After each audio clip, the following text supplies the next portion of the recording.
Hello friends, super magic રસોઈમાં મિત્રો હું આપનું સ્વાગત કરું છું। આજે હું જામફળના શાકની રેસીપી તમારી સાથે શેર કરું છું। તો તમને ચોક્કસ ગમશે, ગમે તો લાઈક કરજો, શેર કરજો અને સબસ્ક્રાઈબ કરવાનું તો ભૂલતા જ નહીં। તો જામફળનું શાક બનાવવા માટે મેં 500 ગ્રામ એકદમ પાકેલા જામફળ લેવાના છે અને બિયા ઓછા હોય ને એવા આપણે જામફળ લેવાના છે। અને બીજા એ મસાલામાં આપણે રાઈ લીધી છે, વરિયાળી છે, આખી લાલ મરચું છે, સિંધાલું નમક છે, ગોળ છે, લીંબુનો રસ છે અને ટોપરાનું ખમણ છે અને કિસમિસ છે અને તમાલપત્ર છે અને ઘી છે। મિત્રો આટલા ઇન્ગ્રેડિયન્ટ આપણે શાક બનાવવા લેશું। તો હવે બનાવવાનું ચાલુ કરીએ।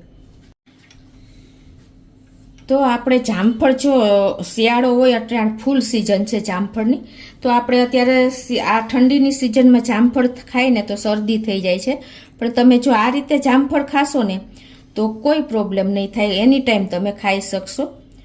અને આ ડાયાબિટીસના લોકો માટે પણ બેસ્ટ છે। એટલે આ રીતે જો આપણે આગળ પાછળ કટિંગ કરીને પીસ કરી લેશું, એકદમ બારીક સમારવાના છે।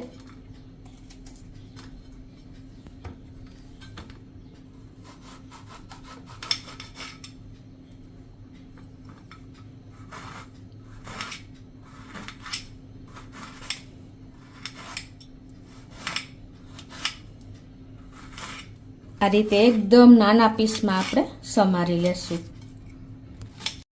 તો જો આ રીતે આપણે એકદમ બારીક સમારી લેવાના છે। હવે આપણા જામફળ પણ સમારાઈ ગયા છે। તો આ બાજુ આપણે ગેસ ઓન કરીને એક પેનમાં આપણે 1 ટેબલ સ્પૂન જેવું ઘી મૂકવાનું છે। મિત્રો આપણે આ તેલમાં નથી બનાવવાનું શાક, ઘીમાં જ બનાવવાનું છે। તમે બટરમાં પણ બનાવી શકો છો। અત્યારે હું આ લો ફ્લેમ ઉપર જ 1 ટેબલ સ્પૂન ઘી નાખ્યું છે। હવે આપણું ઘી પણ ગરમ થઈ ગયું છે અને એમાં આપણે અડધી ટીસ્પૂન જેવી રાઈ નાખી દેશું અને અડધી ટીસ્પૂન જેવી આપણે આખી વરિયાળી નાખી દેશું। આ બંનેનો ટેસ્ટ બહુ સરસ જામફળમાં લાગે છે। એક તેજ પત્તું પણ આપણે નાખી દેશું અને આ મસાલા આપણે એકદમ સરસ સંતળાઈ જાય એટલે આપણે એમાં જે જામફળ કટિંગ કર્યું છે ને એ નાખી દેશું। તો આપણા મસાલા પણ ક્રકલ થઈ ગયા છે। તો હવે આપણે જામફળ નાખી દેશું અને હવે એને આપણે આ રીતે સરસ મિક્સ કરી લેશું। લો ફ્લેમ જ રાખવાની છે અત્યારે આપણે। અને આ સ્ટેજે આપણે ટેસ્ટ એકોર્ડિંગ સિંધાલું નમક હું નાખું છું, 1/4 ટીસ્પૂન જેવું।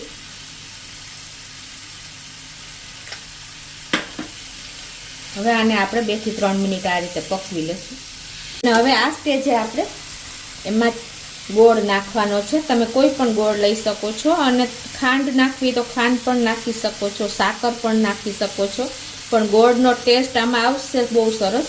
તો અત્યારે હું 4 ટેબલ સ્પૂન જેવો ગોળ નાખું છું। તમે આમાં વધઘટ કરી શકો છો તમારા ટેસ્ટ એકોર્ડિંગ। અને એને પણ આપણે આ રીતે સરસ લો ફ્લેમ ઉપર જ મિક્સ કરી લેશું।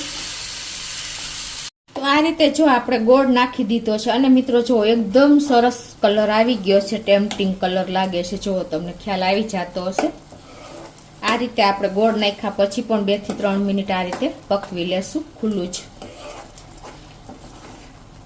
તો આ રીતે જો આપણે સરસ પાકી ગયું છે।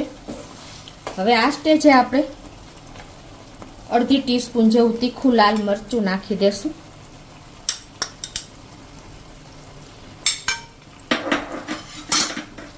અને એને આપણે સરસ મિક્સ કરી લેશું। મિત્રો આનો કલર જોતા જ આપણને ખાવાની ઈચ્છા થઈ જાય ને એવું સરસ ટેસ્ટમાં અને લુકમાં બંને સરસ થાય છે, તમે જોઈ શકો છો। અને આપણી ચટણી પણ સરસ જો મિક્સ થઈ ગઈ છે। તો હવે આપણે 2 ટેબલ સ્પૂન જેવું આ નાળિયેર નાખી દેશું। મેં ખમણી રાખ્યું છે, સૂકું નાળિયેર જ છે। આનાથી પણ એકદમ સરસ ટેસ્ટ આવે છે। અને ગેસની ફ્લેમ આપણે મીડિયમ જ રાખી છે। અને હવે 15 થી 20 દાણા કિસમિસ લીધી છે, એ પણ આપણે નાખી દેશું। અને હવે આ બધું આપણે સરસ મિક્સ કરી લેશું.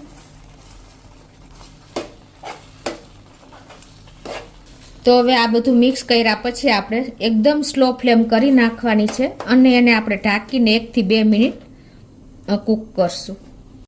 તો 2 મિનિટ થઈ ગઈ છે અને જો આપણે એકદમ સરસ લો ફ્લેમ ઉપર સરસ શાક ચડી ગયું છે. તો હવે આ સ્ટેજે આપણે 1 ટેબલ સ્પૂન જેવો લીંબુનો રસ પણ નાખી દેશું અને ગેસ બંધ કરી દેશું અને મિક્સ કરી લેશું.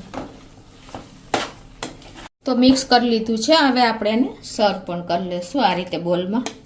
જામફળનું શાક મિત્રો આપણે રોટલી, પરોઠા, ભાખરી સાથે ખાઈ શકીએ છીએ. એકદમ ટેસ્ટી ચટાકેદાર થયું છે. તો તમને ચોક્કસ આ વિડીયો ગમે તો લાઈક કરજો, શેર કરજો અને સબસ્ક્રાઈબ કરવાનું તો ભૂલતા જ નહીં.